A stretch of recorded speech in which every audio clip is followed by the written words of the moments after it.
everybody, welcome to the Coffee Break Programming lecture number 39, and in this lecture we will have a quiz again. We haven't had a quiz in a while, and today we will talk about arrays. So the main topic will be arrays, and we have talked a lot about arrays and also character sequences, another topic that is actually the same arrays, of course, because character sequences, as we know, is just a special type of arrays. And so let's start with static arrays, dynamic arrays, and then we will go further, one-dimensional, multi-dimensional arrays, and finally the character sequences. So let's start with the first printout. So this is the code, and now you have to answer the question, what is printed out here?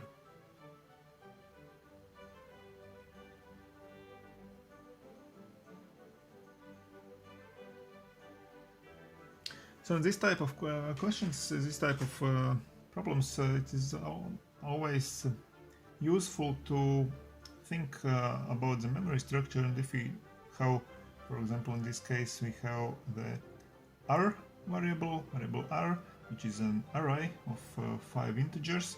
So we can write down, for example, here, what are the values. So this is element number 0, element number 1, element number 2, element number 3, and element number 4. So all 5 elements. And here we can see that the first 3 elements of this array have been introduced here in the declaration command. So here is 17, this element is 49, and this element is -5. So the other 2 elements here remain uninitialized, so we don't know their values yet. And now let's go through this for loop here. So for loop introduces variable I. So we can also write down the value of I, which starts with 1, as we can see here.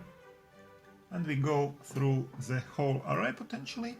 So while I is less than the length of the array, 5. And what do? We assign the value to this element of the array, so array element number I. So number I starts with 1, so the first full we assign new value here. Instead of 49 we write array element number I minus 1 plus 1. So array element I minus 1 is this one, 17, plus 1 is 18 as the new element for a new value for this element.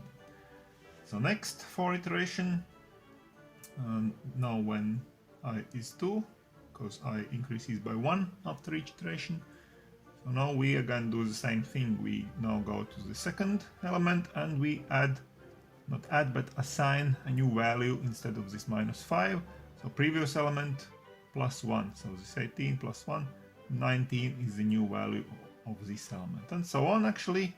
So here we will write 20, and here we will rewrite 21, and then the for loop ends. And now what is the printout? The printout is just one element, array element number 3.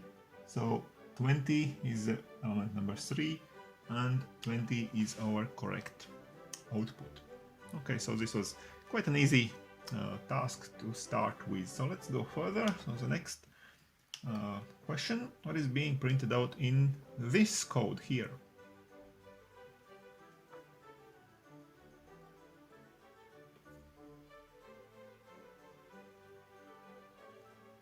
So again, the same situation, the same array actually, so let us rapidly again build the same memory structure. So element number 0 is 17, element number 1 is 49 again, and element number 2 is -5. So third and fourth element remain uninitialized so far, and I is 1 at the beginning. And here we can see that while loop includes this, again, shorthand notation. Plus is before the variable I, so it means that we execute the ++I command first of all, starting each iteration of the while loop, and then we see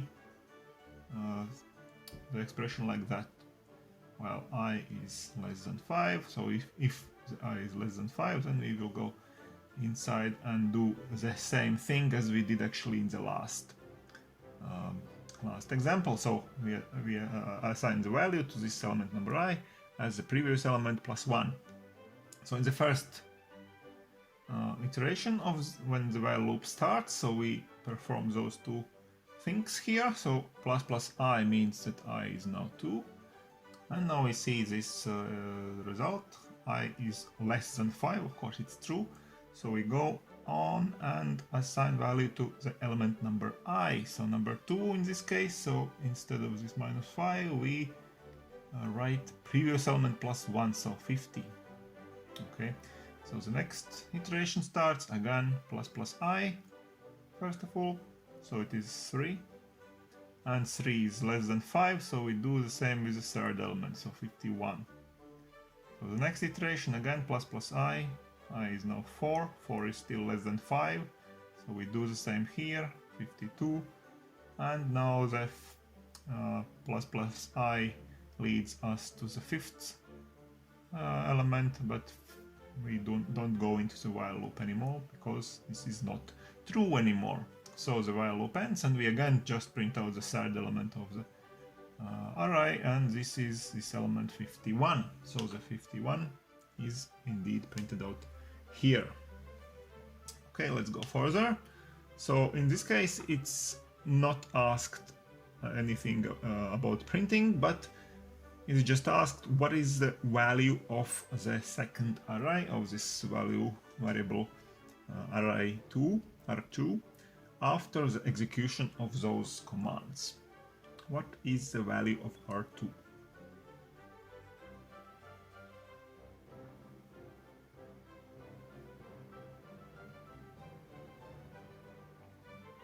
So here you can see again this shorthand notation in brackets here.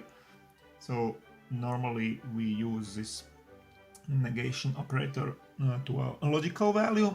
But here you can see in the brackets that this is of course not a logical value but an arithmetic value, arithmetic expression, because there is this arithmetic operator percentage or remainder operator, and so in brackets here will be just the remainder dividing this element by 2.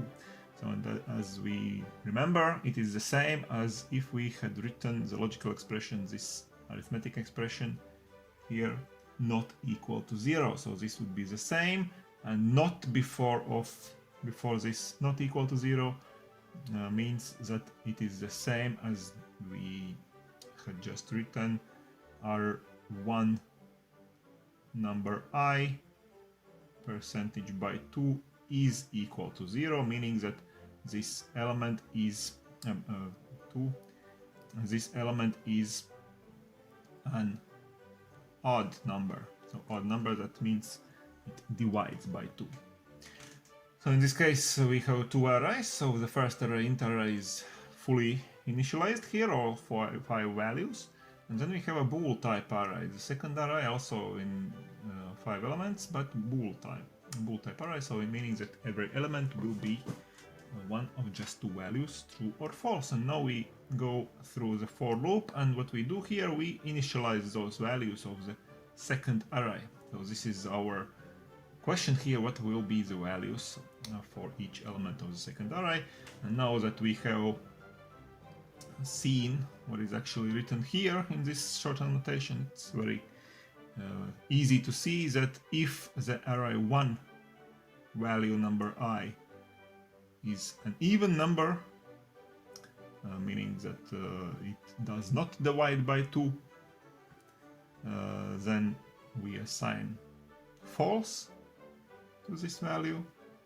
The result will be false of this expression, and if it's an odd number, then it will be true. So for those even numbers 18, 0 and 100, the result will be true. So the first element, or element number 0, and the last 2 elements will be true, and here those 2 elements, this one and this one, corresponds to those 2 odd numbers in the first array. So this is our resulting array after executing this code. Okay, let's go further. So the next thing is about 2-dimensional array. So here we can see a 2-dimensional array, and again the question is what is printed out here.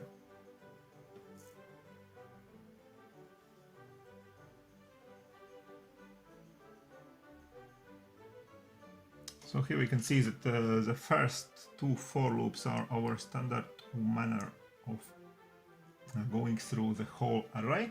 If we have 10 rows and 10 columns in the array, so we go through the rows, for example, by one index variable I, and within each row we go through the whole row, through all the columns of that row, using another variable j. So here we can see what are we doing actually. Here we just assign the multiplication. So we create such thing as the multiplication table from 0 to 9 actually, because I and j both change from 0 to 9. So we got such a table. So 0, 1, 2, 3 and so on until 9. Also here the same things. And here we have written the multiplication. So 2, 3, 2, 3, there will be 4, 6, 6, 9 and so on until 81 in this corner. So this is our table, our two-dimensional array. And now what we actually print out here in the second for loop after the first for loops have been done. So this is our for loop where we print something out, and here we have just introduced one variable, one index I, which goes from 0 to 9, and we print out the same index here. So it means we print out this diagonal here, okay, where value of I of row is the same as the value of j in the column. So we just print out the diagonal. So this is our printout without any separators here, as we can see, just numbers from the diagonal. Okay, we can go further to the next example. Next example is just the same as the previous example, with the only exception here in the very last brackets here. This is what we print out. So what is printed out here?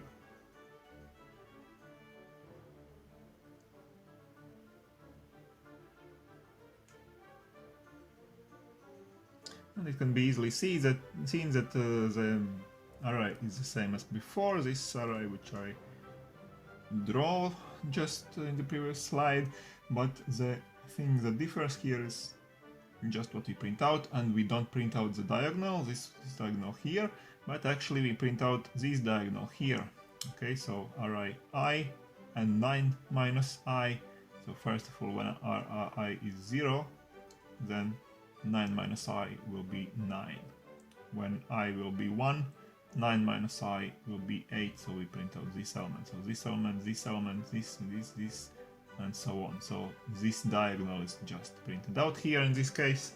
So the result will be something like that. So we start with 0 times 9. When I is 0, then 9 minus I is 9, and we just print out the multiplications. So then afterwards 1 times 8, 2 times 7, 3 times 6, 4 times 5, 5 times 4, 6 times 3, 7 times 2, 8 times 1, and 9 times 0. Okay, so let's go further to the dynamic arrays in this case. So there is two arrays again. One is just plain static array R1, and the second R2 is a dynamic array. So what is printed out here?